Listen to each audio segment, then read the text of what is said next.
President Putin is a story of struggle since his youth and the experiences he gained during his professional career. The stages of life and development of Russia in detailed episodes.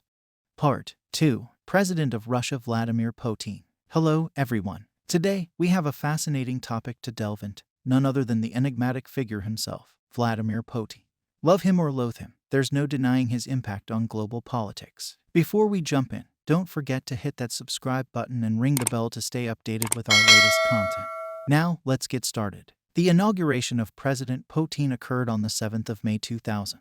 He appointed the Minister of Finance, Mikhail Kasyanov, as Prime Minister. The first major challenge to Putin's popularity came in August 2000, when he was criticized for the alleged mishandling of the Kursk submarine disaster. That criticism was largely because it took several days for Putin to return from vacation, and several more before he visited the scene. Between 2000 and 2004, Putin set about the reconstruction of the impoverished condition of the country, apparently winning a power struggle with the Russian oligarchs, reaching a grand bargain with them. This bargain allowed the oligarchs to maintain most of their powers in exchange for their explicit support for and alignment with Putin's government. The Moscow theater hostage crisis occurred in October 2002. Many in the Russian press and in the international media warned that the deaths of 130 hostages in the Special Forces rescue operation during the crisis would severely damage President Putin's popularity. However, shortly after the siege had ended, the Russian president enjoyed record public approval rating. 83% of Russians declared themselves satisfied with Putin and his handling of the siege. In 2003, a referendum was held in Chechnya, adopting a new constitution which declares that the Republic of Chechnya is a part of Russia. On the other hand, the region did acquire autonomy. Chechnya has been gradually stabilized with the establishment of the parliamentary elections and a regional government. Throughout the Second Chechen War, Russia severely disabled the Chechen rebel movement. However, sporadic attacks by rebels continued to occur throughout the northern Caucasus. On the 14th of March 2004, Putin was elected to the presidency for a second term, receiving 71% of the vote. The Beslan school hostage crisis took place on the 3rd of September 2004. More than 330 people died, including 186 children. The near 10-year period prior to the rise of Putin after the dissolution of Soviet rule was a time of upheaval in Russia. In a 2005 Kremlin speech, Putin characterized the collapse of the Soviet Union as the greatest geopolitical catastrophe of the 20th century. Putin elaborated, moreover, the epidemic of disintegration infected Russia itself. The country's cradle-to-grave social safety net was gone and life expectancy declined in the period preceding Putin rule. In 2005, the national priority projects were launched to improve Russia's healthcare, education, housing, and agriculture. The continued criminal prosecution of the wealthiest man in Russia at the time, president of Yuko's oil and gas company Mikhail Khodorkovsky, for fraud and tax evasion was seen by the international press as a retaliation for Khodorkovsky's donations to both liberal and communist opponents of the Kremlin. Khodorkovsky was arrested, Yukos was bankrupted, and the company's assets were auctioned at below market value, with the largest share acquired by the state company Rosneft.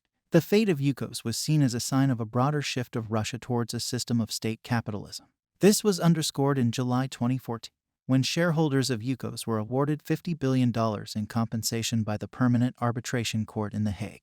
On the 7th of October 2006, Anna Politkovskaya, a journalist who exposed corruption in the Russian army and its conduct in Chechnya, was shot in the lobby of her apartment building on Putin's birthday. The death of Politkovskaya triggered international criticism, with accusations that Putin had failed to protect the country's new independent media. Putin himself said that her death caused the government more problems than her writings. In January 2007, Putin met with German Chancellor Angela Merkel at his Black Sea residence in Sochi, 2 weeks after Russia switched off oil supplies to Germany. Putin brought his black Labrador Connie in front of Merkel, who has a noted phobia of dogs and looked visibly uncomfortable in its presence, adding, "I'm sure it will behave itself," causing a furor among the German press corps. When asked about the incident in a January 2016 interview with Bild, Putin claimed he was not aware of her phobia, adding, "I wanted to make her happy. When I found out that she did not like dogs, I of course apologized." Merkel later told a group of reporters, "I understand why he has to do this, to prove he's a man. He's afraid of his own weakness." Russia has nothing, no successful politics or economy. All they have is this. In a speech in February 2007 at the Munich Security Conference, Putin complained about the feeling of insecurity engendered by the dominant position in geopolitics of the United States. and observed that a former NATO official had made rhetorical promises not to expand into new countries in Eastern Europe. On the 14th of July 2007, Putin announced that Russia would suspend implementation of its Treaty on Conventional Armed Forces in Europe obligations, effective after 150 days, and suspend its ratification of the Adapted Conventional Armed Forces in Europe Treaty, which treaty was shunned by NATO members abhorrent Russian withdrawal from Transnistria and the Republic of Georgia. Moscow continued to participate in the Joint Consultative Group because it hoped that dialogue could lead to the creation of an effective, new conventional arms control regime in Europe. Russia did specify steps that NATO could take to end the suspension. These include NATO members cutting their arms allotments and further restricting temporary weapons deployments on each NATO member's territory. Russia also wants constraints eliminated on how many forces it can deploy in its southern and northern flanks. Moreover, it is pressing NATO members to ratify a 1999 updated version of the accord, known as the Adapted CFE Treaty, and demanding that the 4 alliance members outside the original treaty, Estonia, Latvia, Lithuania, and Slovenia, join it. In early 2007, dissenters' marches were organized by the opposition group The Other Russia, led by former chess champion Garry Kasparov and National Bolshevist leader Eduard Limonov. Following prior warnings, demonstrations in several Russian cities were met by police action, which included interfering with the travel of the protesters and the arrests of as many as 150 people who attempted to break through police lines. On the 12th of September 2007, Putin dissolved the government upon the request of Prime Minister Mikhail Fradkov. Fradkov commented that it was to give the president a free hand in the run-up to the parliamentary election.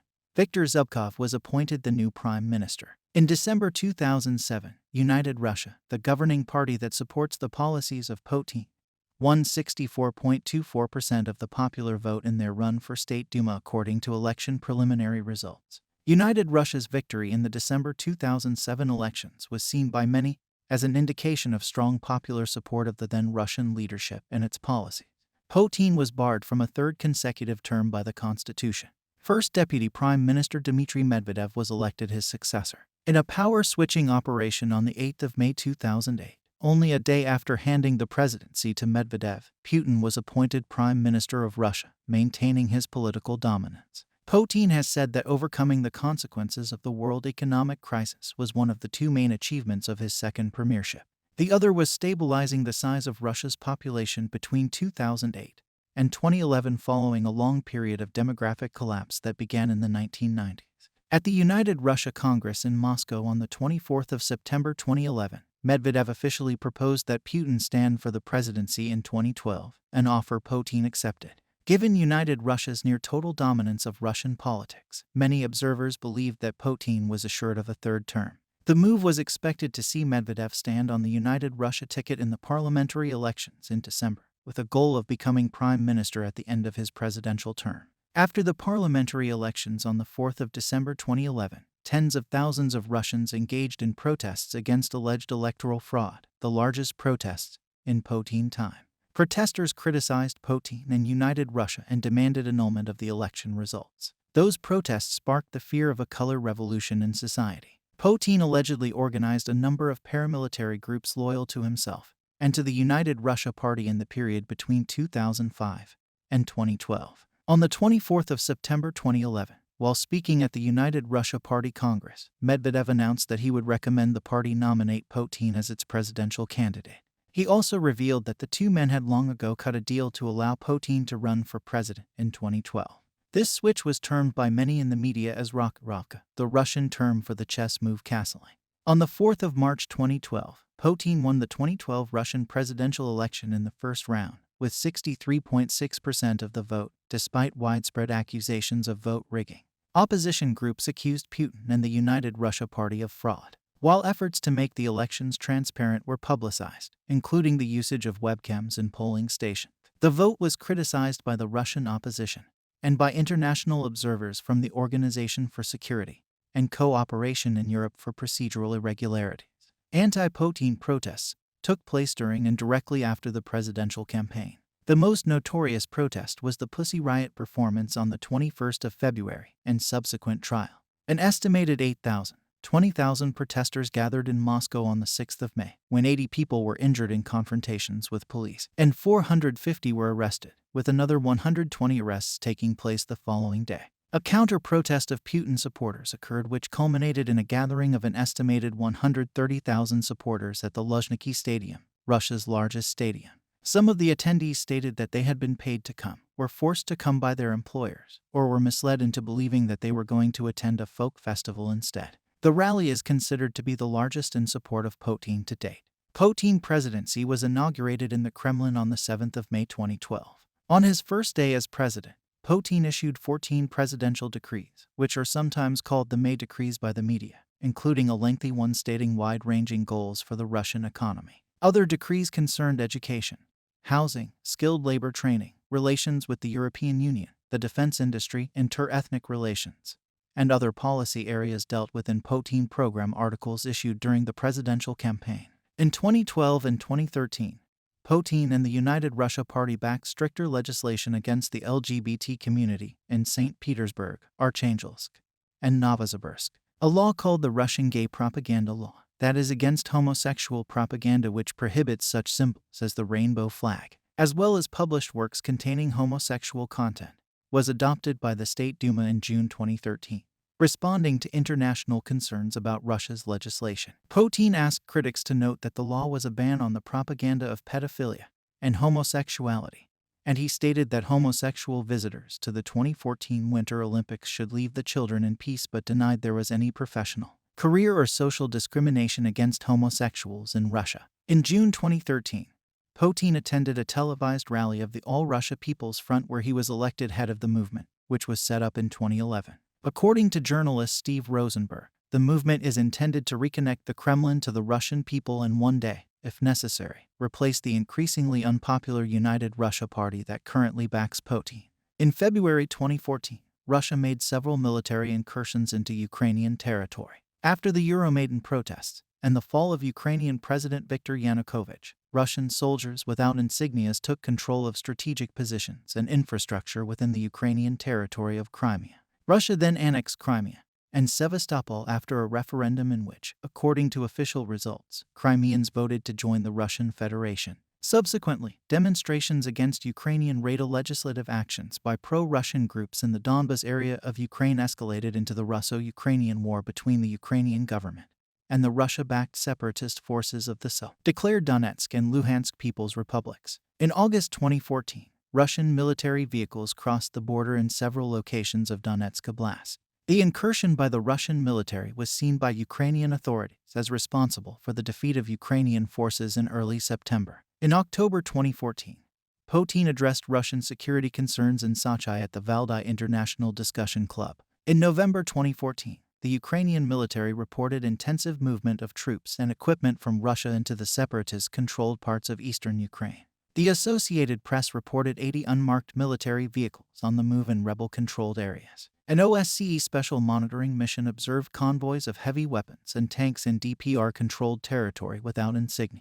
OSCE monitors further stated that they observed vehicles transporting ammunition and soldiers' dead bodies crossing the Russian-Ukrainian border under the guise of humanitarian aid convoys.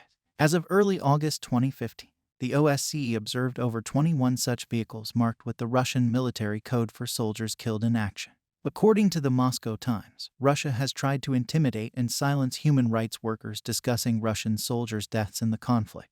The OSCE repeatedly reported that its observers were denied access to the areas controlled by combined Russian separatist forces.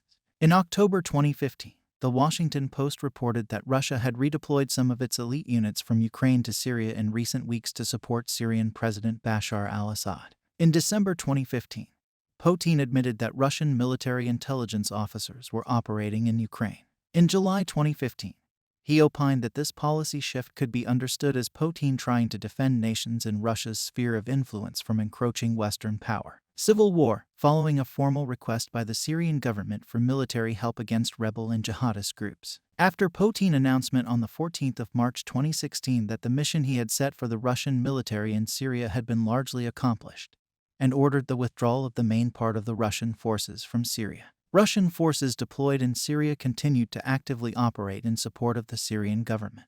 Trump consistently denied any Russian interference in the U.S. election, as did Putin in December 2016. March 2017, June 2017, and July 2017. Putin later stated that interference was theoretically possible and could have been perpetrated by patriotically minded Russian hackers, and on another occasion claimed not even Russians, but Ukrainians, Tatars, or Jews, but with Russian citizenship might have been responsible. Putin won the 2018 Russian presidential election with more than 76% of the vote. His fourth term began on the 7th of May 2018 and will last until 2024. On the same day, Putin invited Dmitry Medvedev to form a new government.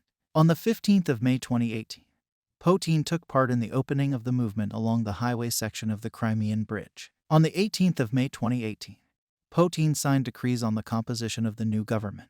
On the 25th of May 2018, Putin announced that he would not run for president in 2024, justifying this in compliance with the Russian constitution. On the 14th of June 2018, Putin opened the 21st FIFA World Cup, which took place in Russia for the first time. On the 18th of October 2018, Putin said Russians will go to heaven as martyrs in the event of a nuclear war, as he would only use nuclear weapons in retaliation. In September 2019, Putin's administration interfered with the results of Russia's nationwide regional elections and manipulated it by eliminating all candidates in the opposition. The event that was aimed at contributing to the ruling party, United Russia's victory, also contributed to inciting mass protests for democracy, leading to large-scale arrests and cases of police brutality. On the 15th of January 2020, Medvedev and his entire government resigned after Putin's 2020 presidential address to the Federal Assembly. Putin suggested major constitutional amendments that could extend his political power after presidency. At the same time, on behalf of Putin, he continued to exercise his powers until the formation of a new government.